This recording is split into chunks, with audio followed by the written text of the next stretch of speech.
Good morning and welcome to Unity Church. Good morning. My goodness, it is the last Sunday of winter. So the calendar says. The equinox is this week. We all believe that. It is good to be together. I am the Reverend Dr. Oscar Sinclair. I serve Unity as your senior minister. I'm joined in our chancel this morning by our worship associate, Sara Ford, by the choir, by Achman at the piano, by everybody that makes this service happen every week, by all of you. Whether this is your first time here or you have been coming for years, we are so glad that you are here with us. We hope that whoever you are, whatever brings you to this place, you know that Unity Church is a place where your whole self, your gifts and your wounds are welcome. We hope that in your engagement with this community, you find Unity to be a place that helps you find and keep your balance, a community that inspires you to live a loving life of integrity, service, and joy. If you are visiting us today, I do want to extend a special welcome. There are cards in the pew in front of you. If you would fill that out and put it in the offering plate later on in the service, that will let us know who you are and where you come from. If you are joining us online, send us an email. We would love to know the same thing, who you are, what brings you here, where are you, who we have in this community. If you are visiting or you just want a refresher, the Finding Yourself at Unity program happens in the center room between the two services.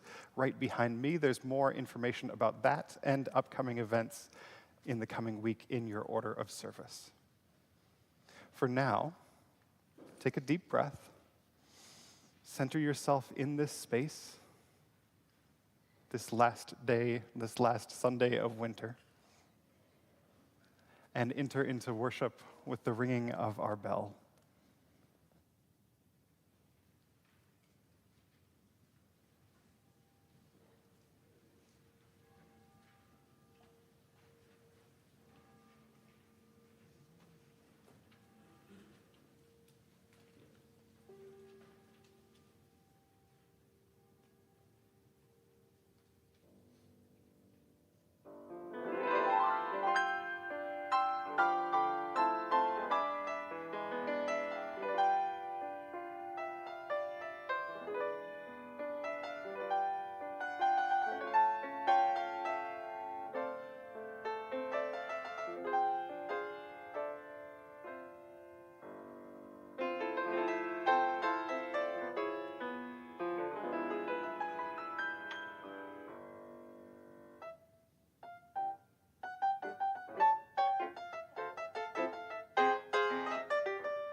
Awake by Deborah Cooper.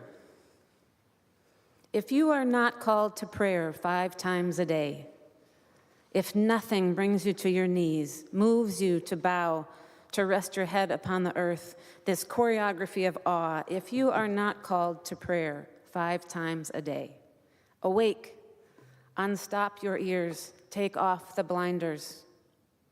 A flock of starlings, or a small fox in the field, the whisper of the river, song of rain, the ceiling of stars. Please read with me the words printed in your order of service. We light this chalice as a symbol of our faith, the light of truth and the warmth of love.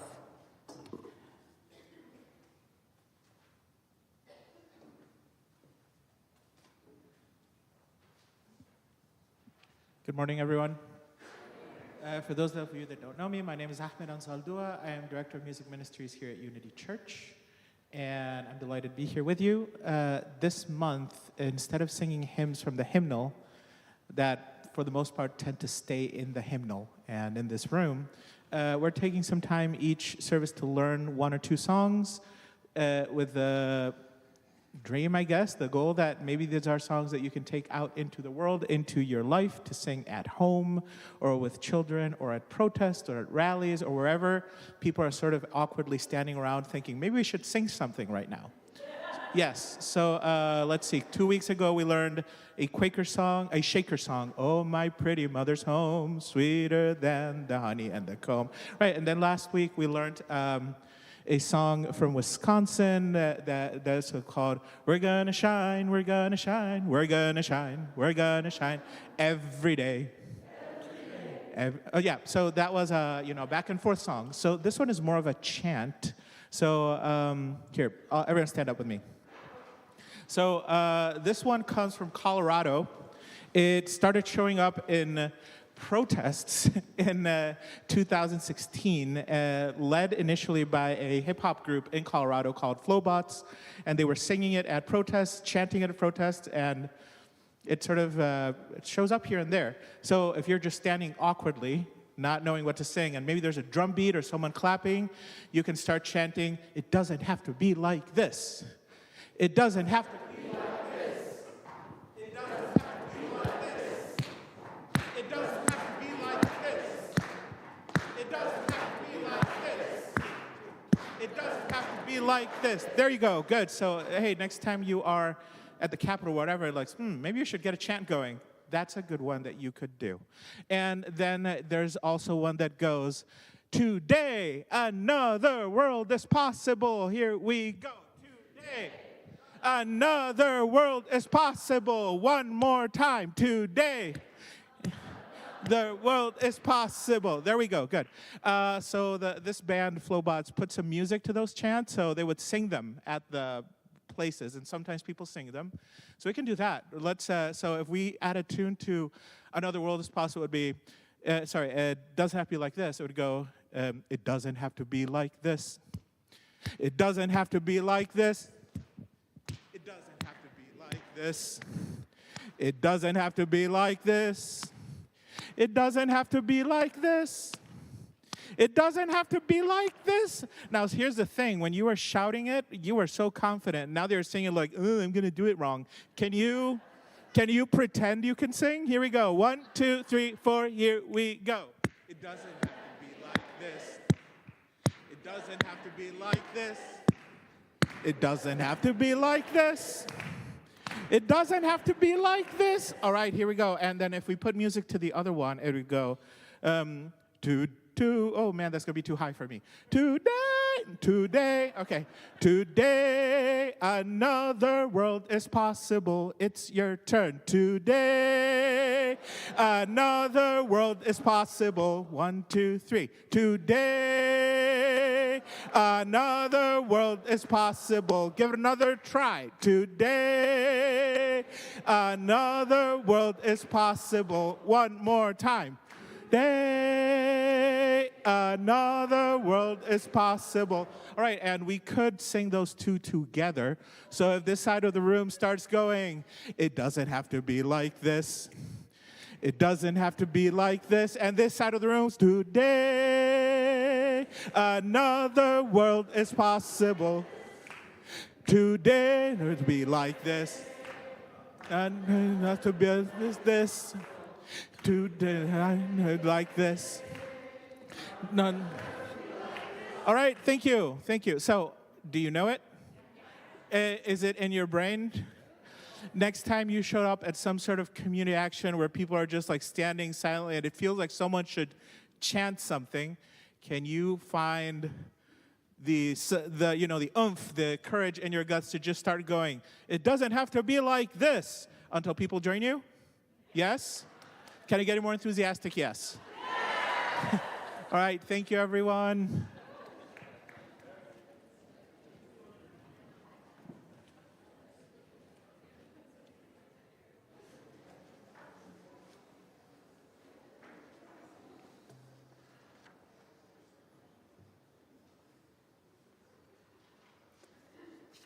Each time we gather for worship, we set aside a moment to expand the caring ministry of this congregation.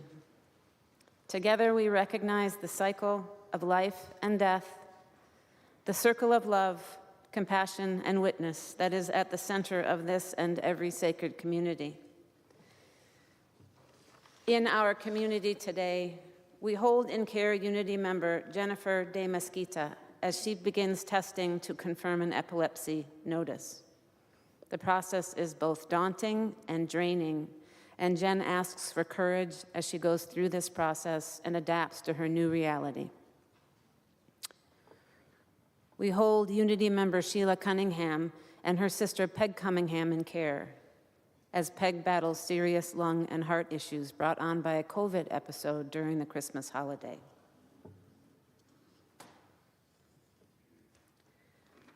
We stand at the side of all those whose primary spiritual practice is caring for children, with those who live with grief and chronic pain, with illnesses seen and unseen, with mental illness or addiction.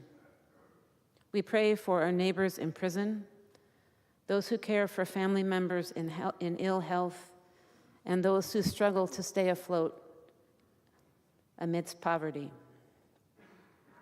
Our lives are blessed by those who knowingly and with curiosity and courage face their final days, and by those who rise above heartbreak to carry on the work of ending oppression in all its forms. We celebrate with all who come through these doors with joy in their hearts, celebrating anniversaries, birthdays, a really good cup of coffee this morning, because this is a house of joy and laughter is the sound of a thriving community. We pray for those in harm's way, for the wisdom and strength of the leaders of the world, and for the leaders of this beloved congregation as together we live into our future. We join now together in praying for the joys and sorrows you bring this day. Please speak into this shared silence the names of those you are holding this morning.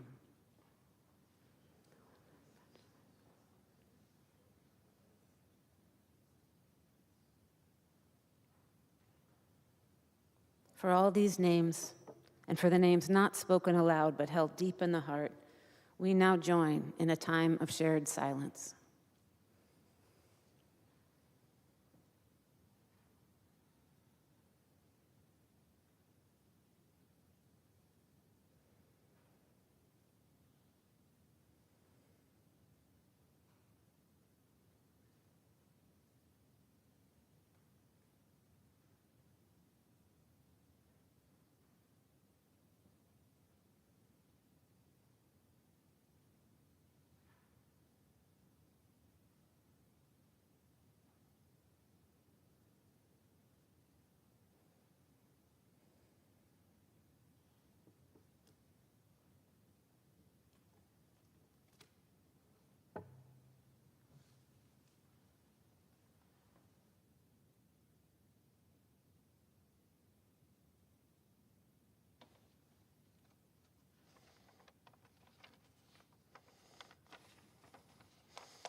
To pause for a moment this morning and remember a time not very long ago when the cycle was broken. So much has happened in the last 5 years. so much. March 16th of 2020 was the day where we closed the church that I served. It was over a year before we would gather together again in person. What did we carry from that experience? As communities, as churches, as people? It's still with us 5 years later. And plenty has been written and published this week about all of the negative effects of the COVID-19 pandemic over the last half-decade. But in lieu of a prayer this morning, I want to reread this prayer that Lynn Ungar wrote on March 11th, 2020. What if you thought of it as the Jews consider the Sabbath, the most sacred of times? Cease from travel, cease from buying and selling, give up, just for now, on trying to make the world different than it is. Sing, pray, touch only those to whom you commit your life. Center down. And when your body has become still, know, reach out with your heart. Know that we are connected in ways that are terrifying and beautiful. You could hardly deny it now. Know that our lives are in another's hands. Surely that has come clear. Do not reach out your hands. Reach out your heart. Reach out your words. Reach out all the tendrils of compassion that move invisibly where we cannot touch. Promise this world your love, for better or for worse, in sickness and in health, as long as we all shall live. Amen.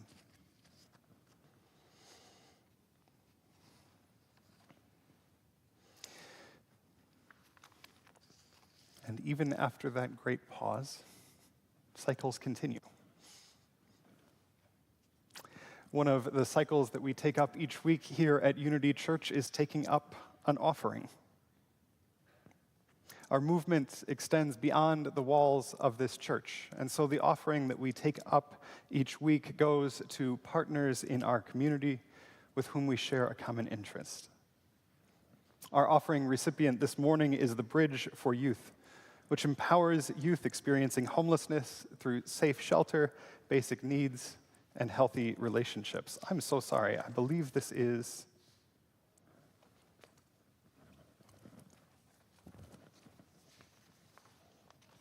Nope, that is right. Their programs include emergency shelter and transitional housing for youth, individual, family, and group counseling, and specialized case management for crime victims and youth who identify as Black, Indigenous, or people of color, or LGBTQ. This collection will support phone and text crisis intervention, as well as street and mobile outreach. Will the ushers please come forward? We know that when we live lives of integrity, service, and joy, generosity is sure to follow. Please give as generously as you are able.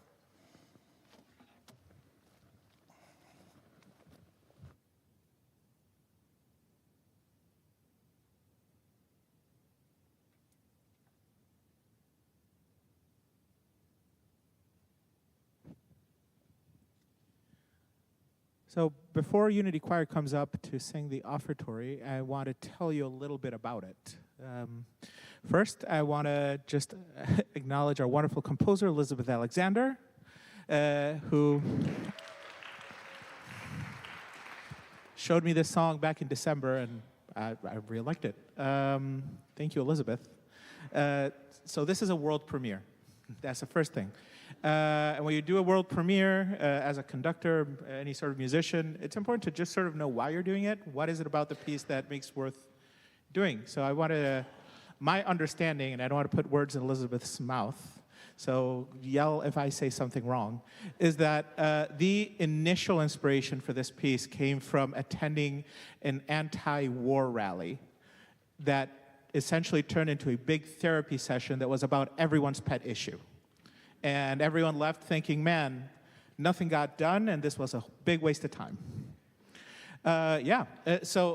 Musically, I thought the piece was fun. Musically, it is sort of like the 12 Days of Christmas. It's an additive song where each verse you add a line.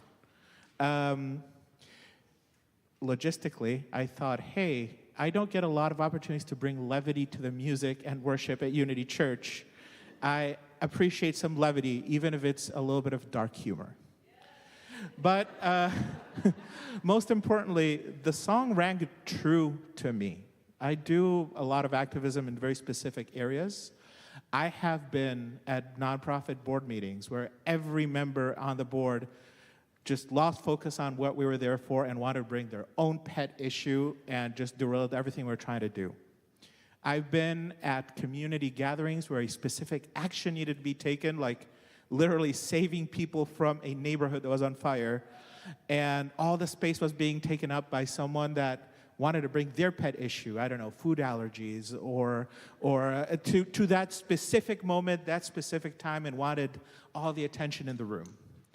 I have been on the receiving end of someone that is very concerned about wanting to make a change, and they're like, Ahmed, can I talk to you? I have all these ideas about making the world better, and then when I hear them, they're like, I want to improve immigration, and I also want to do something to improve the environment. And I'm like, these two ideas are both great. They don't go together.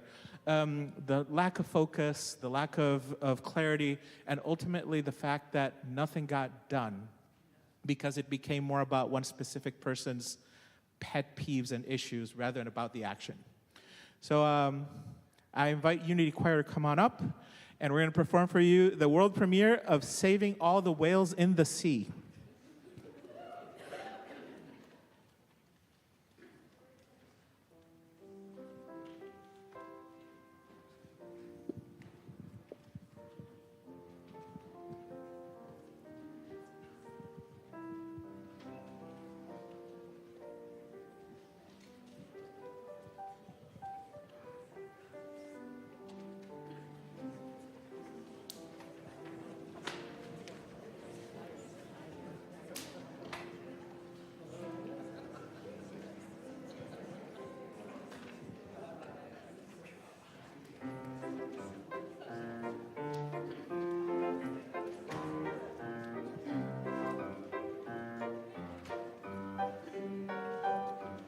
Well, one fine day while talking to my friend declared to me, oh, wouldn't it be very, very good to save all the whales in the sea?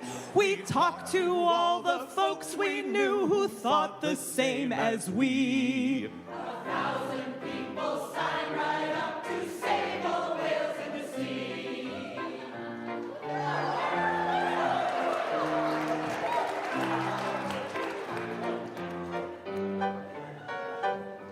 1,000 strong will never give an inch or shrink from noble fights. As long as we are saving all the whales, let's strengthen women's rights.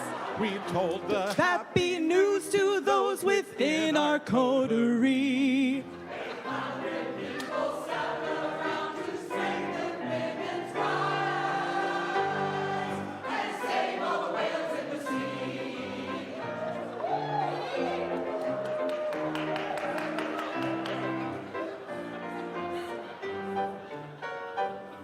Those amateurs who quit before the fight just had some basic flaws. Without them, we can do a better job to save the union's cause. We told our fellow workers that we now had missions 3. 600 people sat around to strengthen women's rights and strengthen women's rights and save all whales in the sea.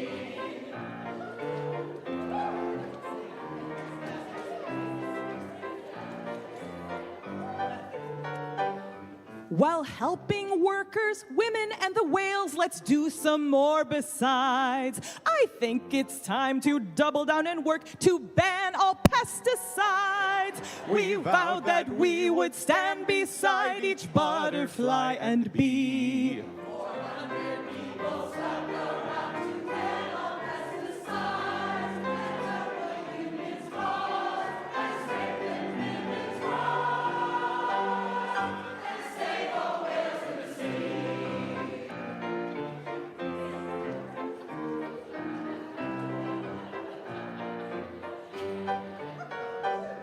It's clear that those who couldn't stick it out were little more than hacks. They'd only hold us back as we attempt to lower income tax. We told our true believers that achieving this was key.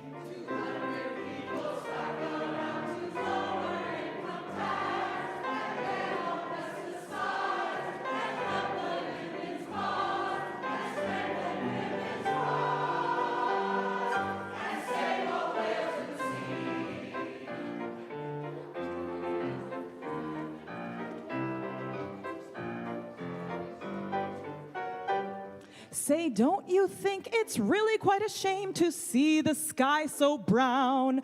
It wouldn't take an awful lot of work to close the smokestacks down. We told our flock that now we stood for air that was smoke-free. 100 people stuck around to close the smokestacks down, and lower income tax, and ban all pesticides, and help the union's cause, and strengthen women's rights, and save all whales in the sea.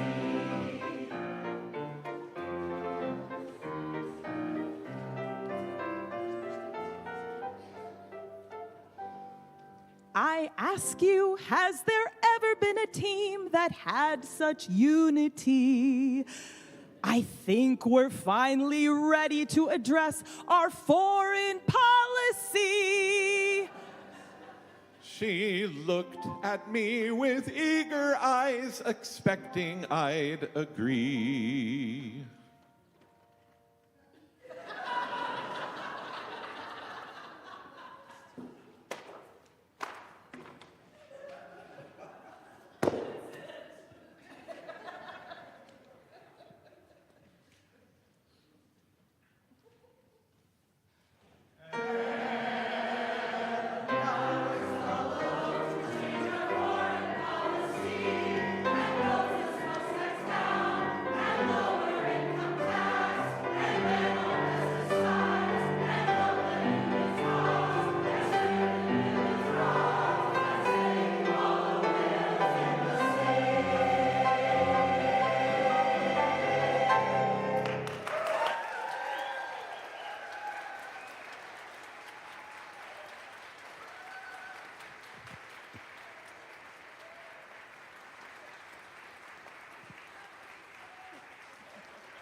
So first, a big thanks to Elizabeth Alexander for writing the piece that we just heard.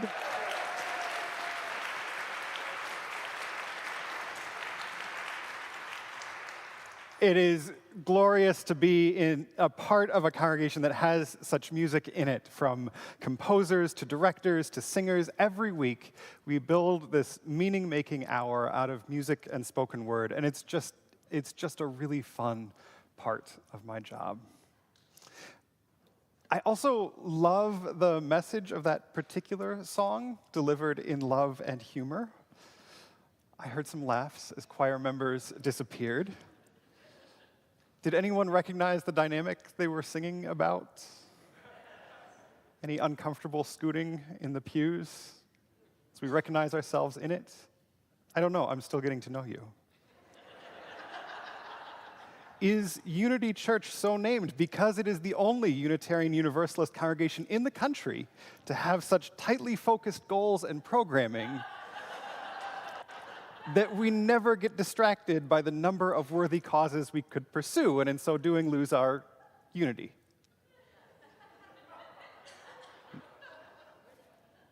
Okay, we'll come back to that question. Understand, though, that I say this in love, because one of the reasons that I ended up in this particular career is that professional ministry is one of the last true generalist professions, where the expectations and the need is to go joyfully from one topic or task to another, covering a truly staggering variety of ground every week.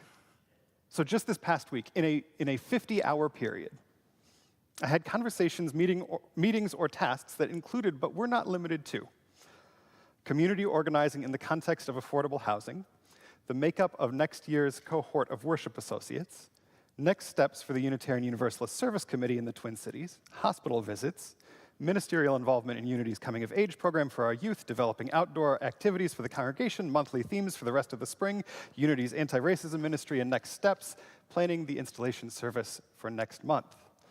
From finding a place for our out-of-town guests to stay, to writing liturgy recognizing the covenant between a minister and the congregation that calls them.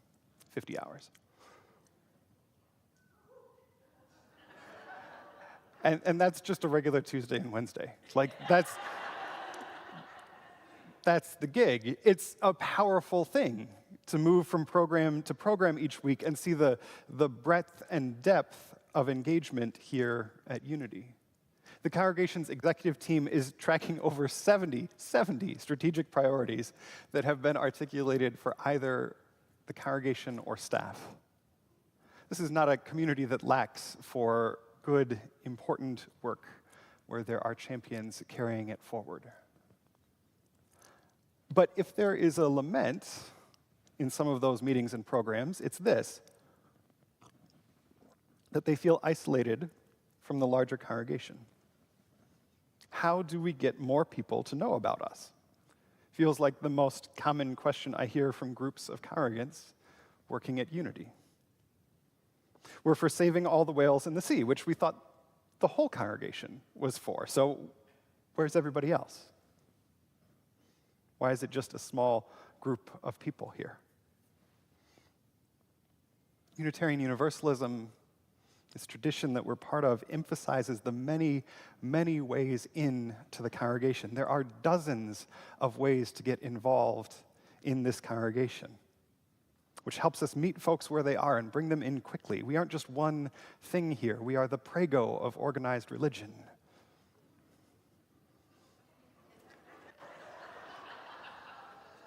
Which is a comparison that needs some unpacking. So, quick story time. In the mid-1980s, there was hot competition on grocery store shelves about which company would make the most successful pre-made spaghetti sauce. We'll get there. This will connect. Ragu was the reigning champion, while Campbell's, of soup fame, was trying to break into the marinara-adjacent space with the Prego label. And the wisdom of the time involved test kitchens and focus groups developing a single recipe that everybody would like best. This works for a lot of foods. If you close your eyes and think about what ketchup tastes like, what you're thinking of is Heinz ketchup.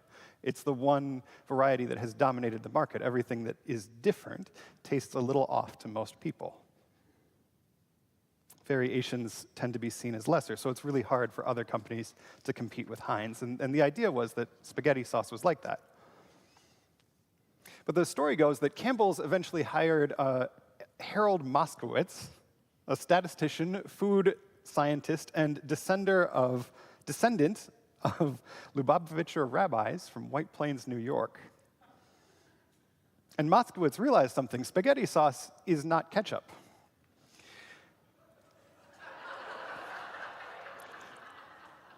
Because, and this is important, when you ran focus groups for marinara sauce, the data are a mess. There's no single spaghetti sauce that everybody likes because tastes vary. So Prego was actually the first brand to put this insight into practice. They launched multiple varieties of spaghetti sauce. Some families like extra chunky, some like 4 cheese, some traditional marinara. And Prego became the most successful spaghetti sauce in all the land. Okay, Unitarian Universalism, the Prego of organized religions. See, we got there. At our best, we are pluralistic communities where diverse interests are united in a shared understanding of mission and vision. Chunky next to roasted garlic mushroom, all united in their shared love of pasta. But at our worst, though, we end up where Elizabeth Alexander describes, disconnected from each other and a little resentful that our thing isn't the thing. That's a tension that I want us to be able to hold. Unity is glorious in its complexity. So how do we hold that complexity, the variety of interests and projects, with the need to sometimes do things together? How do we move with unity? John Lewis, the civil rights leader and United States congressman, got at one possible answer in his memoir. The Wind, from Walking with the Wind by the late Congressman John Lewis. On this particular afternoon, it was a Saturday, I'm almost certain, about 15 of us children were outside my Aunt Suneva's house playing in her dirt yard. The sky began clouding over, the wind started picking up, lightning flashed far off in the distance, and suddenly I wasn't thinking about playing anymore. I was terrified. Aunt Suneva was the only adult around, and as the sky blackened and the wind grew stronger, she herded us all inside. Her house was not the biggest place around, and it seemed even smaller with so many children squeezed inside. Small and surprisingly quiet. All of the shouting and laughter that had been going on earlier outside had stopped. The wind was howling now, and the house was starting to shake. We were scared. Even Aunt Suneva was scared. Then it got worse. Now the house was beginning to sway. The wood plank flooring beneath us began to bend, and then a corner of the room started lifting up. I couldn't believe what I was seeing. None of us could. This storm was actually pulling the house toward the sky, with us inside it. That was when Aunt Suneva told us to clasp hands. "Line up and hold hands," she said, and we did as we were told. Then she had us walk as a group toward the corner of the room that was rising. From the kitchen to the front of the house, we walked, the wind screaming outside, sheets of rain beating on the tin roof. Then we walked back in the other direction as another end of the house began to lift. And so it went back and forth. 15 children walking with the wind, holding that trembling house down with the weight of our small bodies. More than half a century has passed since that day, and it has struck me more than once over those many years that our society is not unlike the children in that house, rocked again and again by the winds of one storm or another, the walls around us seeming, at times, as if they might fly apart. And it seemed that way in the 1960s, at the height of the civil rights movement, when America itself felt as if it might burst at the seams. So much tension, so many storms, but the people of conscience never left the house. They never ran away. They stayed. They came together and they did the best they could, clasping hands and moving toward the corner of the house that was the weakest. And then another corner would lift, and we would go there. And eventually, inevitably, the storm would settle, and the house would still stand. We knew another storm would come, and we would have to do it all over again, and we did. And we still do, all of us, you and I. Children holding hands, walking with the wind. That is America to me. Not just the movement for civil rights, but the endless struggle to respond with decency, dignity, and a sense of brotherhood to all the challenges that face us as a nation, as a whole.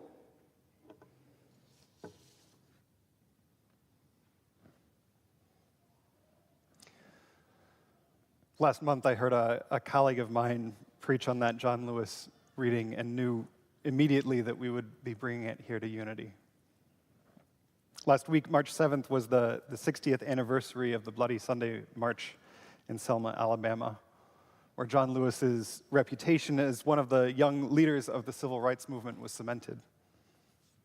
Many congregants from Unity have visited Selma over the years, including a contingent for the 50th anniversary. It is a place and a story of great courage in the face of systemic evil. It's what John Lewis is famous for, but not the only thing. John Lewis was 25 when he led the first march across the Edmund Pettus Bridge, but then he lived another 55 years after that. In 1986, he was elected to represent Georgia's 5th District in the House of Representatives and spent over 30 years in Congress, speaking out for gay rights, for healthcare access, human rights issues around the world. John Lewis's life is a counterpoint to the song that the choir sang. Because rather than a diversity of experiences and issues serving to distract and diminish, in his life they built unity and momentum. Civil rights became gay rights, became healthcare access, became an articulation of freedom as a core value that he dedicated his life to, following where it would lead. In 1998, after serving in Congress for a decade, John Lewis published his autobiography. And I am sure that he did not put the story of Aunt Savina and the tornado in by accident. That moment when she tells the children in the path of the storm to clasp hands and move together is powerful. It's powerful for the narrative. Imagine yourself in that moment, suddenly caring for a dozen young kids as the very ground starts to lift up around you. And it's powerful because of what it tells us about how to respond to storms, meteorological or otherwise. In the story, it is disaster if all of the kids run in different directions. If a tornado had come through Aunt Savina's neighborhood and the children had scattered or not listened to their aunt, it seems at least possible that John Lewis would not be writing an autobiography in 1998. And it is equally a disaster if the kids huddle together, clasp hands, and then stand still. The storm is lifting the house up corner by corner, and only by moving from place to place together that the children are able to hold the house down. That's a different story than what the choir is saying.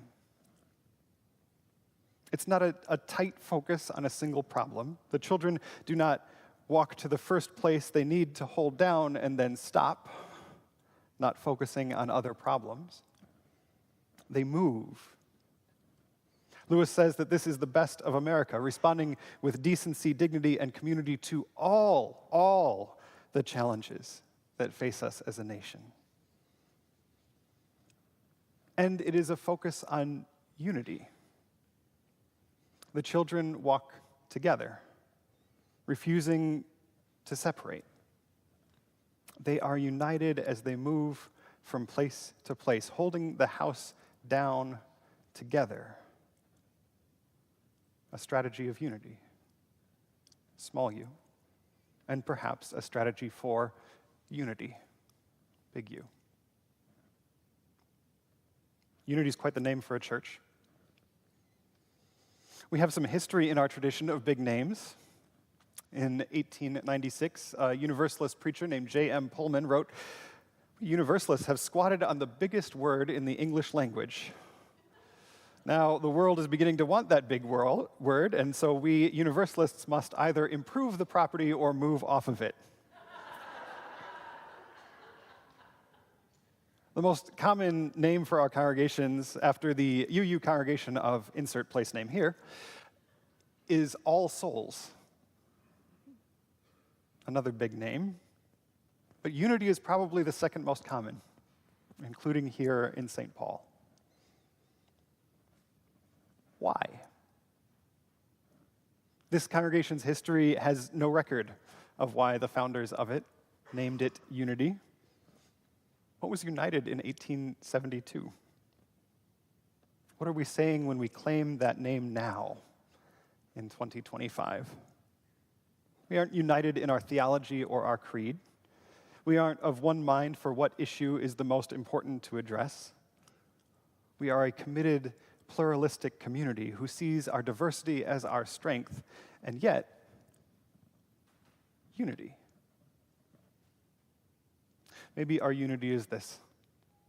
When a storm comes in this place, we reach out and we grasp each other's hands.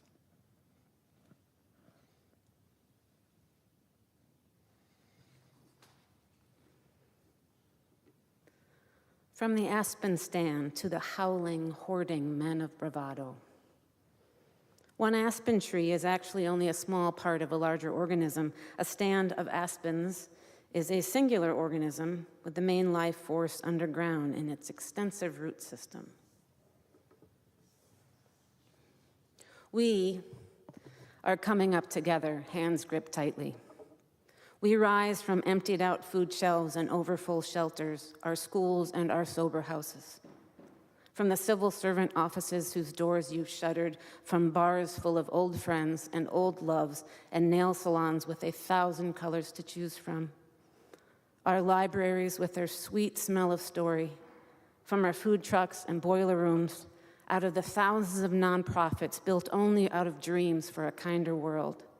Out of workshops, out of our houses of worship, our crisis centers, we are rising up to meet you.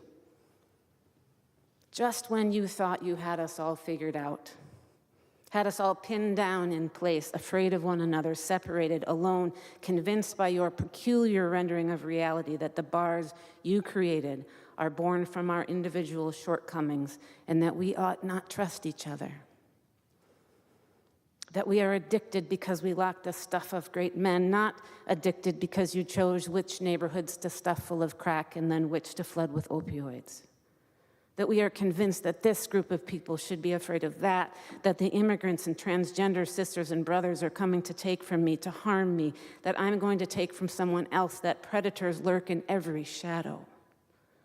That we ought fear and fight each other while leaving you to pillage and plunder. It's no wonder your obsession with walls. You build them with your redundant rants to create borders in our minds, to force us into individual desperation. You point at us and scream depraved and evil, even while you pray violently again and again on the truth, on our bodies, on our families, on our dignity, on our beautiful singular earth. Even as your Elon takes this country for his own, this country of land stolen again and again, but now with his offer, if you want nature, buy land, as if it were ever anybody's to sell. We weep, yes, unapologetically so, but our tears nurture our resolve. More powerful than your self-made narratives, our very tears nurture the stand that binds us to one another. We are bound as are aspens that appear above ground to be single trees, but exist only because of their connections to one another beneath that ground, sending warnings, nutrients, strength, keeping one another alive no matter the storms and winds and chemicals and chainsaws of language most foul that howl above the ground. Your storm cannot touch our oneness. We cannot be separated. We are of a stand that grows strong under and over and beyond your walls, your desperate desire for cruelty, your ferocious appetites. We'll walk around your walls. We'll sing and love and hold one another over them, through them, under them, for we are on all sides of them, and we rise from the earth that gives us life to claim this world for kindness. The stand is rumbling. The truth is rumbling. Do you hear the whisper of the trees, the hum of the sewing machine sewing flags of protest, the marching sound of the used, because now retro, Doc Martens of our youth, our precious youth, more angry and more savvy than you could ever thought possible, silly of you really to overlook their shine. Do you hear the keyboards bursting with truths, the 340 languages we use in this country with which to call out to one another? the paintbrushes celebrating our oneness, our dances, old and new? Do you hear our drums, our resolve, our unmovable knowing of what you have never known? Do you hear our singing? Get ready, you howling, hoarding men of bravado, we neighborhood aunties and drag queens and grandfathers, we trees that grow from cracks in the rock. We tenders of land and dishwashers and teachers and artists and bartenders and caretakers and helpers and problem solvers, we flowers that bloom next to landfills, and we children raisers and fairness finders and poets, we who you want buried. We lose not the grip of hands. We cannot lose it, for we are of it. For as much as you wish we could not see it, how could you ever think that we would ever not know? We are all in this together, have always been so, and we are ready to meet this moment.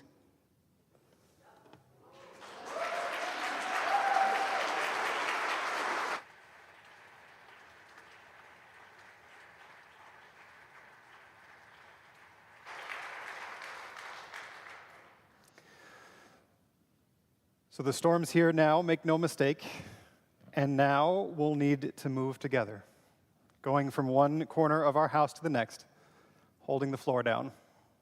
We will need courage. I think a lot about Aunt Savina and that story, about how frightened she must have been suddenly caring for all those children in the midst of a storm, but also the courage that it took to say, we're going to be okay. Reach out, hold on to each other, and we will get through this together. So let's sing to close the service out.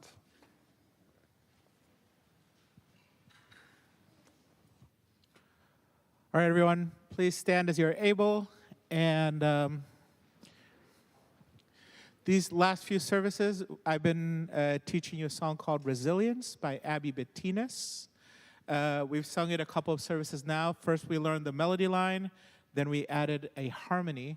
And it was really, I really enjoyed this week walking around the building because I heard Resilience sung 4 separate times to like end meetings or people doing a little work around the building. And that's really nice. When you introduce a song, all of a sudden you see it out in the world. I'm not a composer, but I bet composers really like that. So let's sing it together. You can sing the melody line or the harmony line if you want. We'll sing it a few times so everyone can pick it up. And then I'll teach you another part that goes with the song. So, resilience, we are strong, shoulder to shoulder, keep moving on. Resilience, make a new plan, stand up again and say, yes, we can. Resilience, we are strong, shoulder to shoulder, keep moving on. Resilience, make a new plan, stand up again and say, yes, we can. So it, most of the time, it doesn't really matter as much what you sing, but how you sing it. So we stomp our foot on the ground very resiliently. Every time you sing resilience, you dig down and resilience. And this song is about falling down and picking yourself back up and making a new plan. Ready? Here we go. Resilience, we are strong, shoulder to shoulder, keep moving on. Resilience, make a new plan, stand up again and say, yes, we can. Resilience, we are strong, shoulder to shoulder, keep moving on. Resilience, make a new plan, stand up again and say, yes, we can. So there's another line that you can layer on top of this if you want to do it. It is written in your order of service. I'm going to teach it to you. So you pump your fist and go, oh, on the upbeat. So you go, oh, oh, ready? And 1, oh, oh. And then you sing, we are strong, we are strong. And then you sing, hold on. Hold on. So put that together and go, are strong. Hold on. Then it gets kind of wordy. It goes, I want to make it and I know we will. Yes, it's hard to keep going, but it's worse to stand still. Oh, that reminds me of the John Lewis story. Here we go. Ready? And I want to make it and I know we will. Yes, it's hard to keep going, but it's worse to stand still. Lovely. So you are going to sing Resilience. I'm going to sing that line. You can join me on that line the second time if you feel you've got it. We'll do it a couple of times, and the next week we'll do it again. Sounds good? Here we go. 1 and... Resilience. Oh, we are strong. Hold on. I want to make it, and I know we will. Yes, it's hard to keep going, but it's worse to stand still. Oh, we are strong. Hold on.